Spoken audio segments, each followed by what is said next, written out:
So, please welcome the next act, Jason Baines.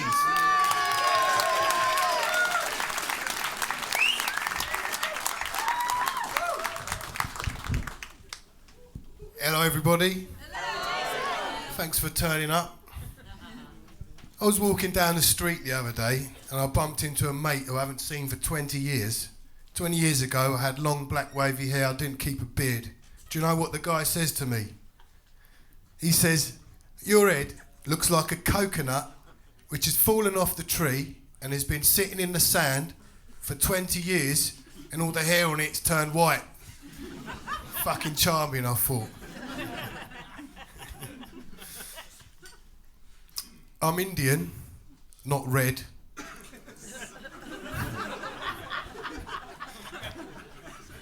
Brown, from India. And I say from India because in 1973, my dad had smuggled me through customs and excise at Heathrow Airport in his ball bag.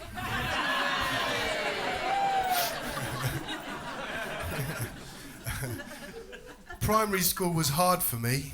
I didn't have many English words, I just picked a few up. One of them was bastard, which I used on day one to my school teacher. We didn't get on after that. But as I grew in confidence, my vocabulary grew. I started to eat my school dinners with the cutlery provided instead of my hands.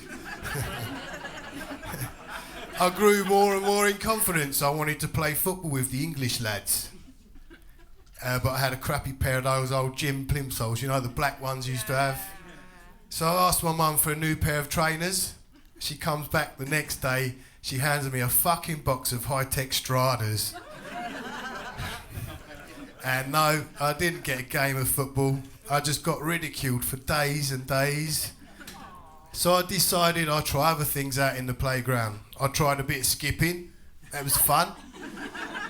I had to go at hopscotch. I even played kiss chase. But no matter how fast you ran, you could never outpace those teachers. So my saving grace that term was my granddad falling ill in India and my dad organising a month's trip. And he said it'd be an educational trip. So we arrived there first night, in the night, and here's my first bit of education. How to take a dump in the dark in a field. He gave me the theory, and I hoped that I wouldn't have to do the practical till the following morning. But yeah, you guessed it. I got up in the middle of the night, needed a shit. Followed the instructions I was given to the T. Come out the house, put some flip-flops on, walked across the courtyard, got to the gate, and I crossed the road, got halfway across the road, I couldn't hold it any longer, I just squatted down, and let it all out, and I had my dad's size 10 flip-flops on, so you know what happened. I got up, I cleaned the flip-flops up, I put them away, I went back to bed. In the morning I wake up and there's a commotion outside on the street. So I crept out of bed to investigate. Now I'm looking through the gate and this is what I heard.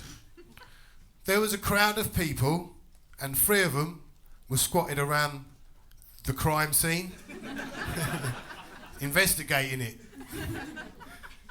And this is what they said. The first guy sitting there like that and he says, "Ye kutte ki tatini hegi," which means this is not the shit of a dog. The second guy, he says, "Ye bache ki tatini hegi," this is not the shit of a child.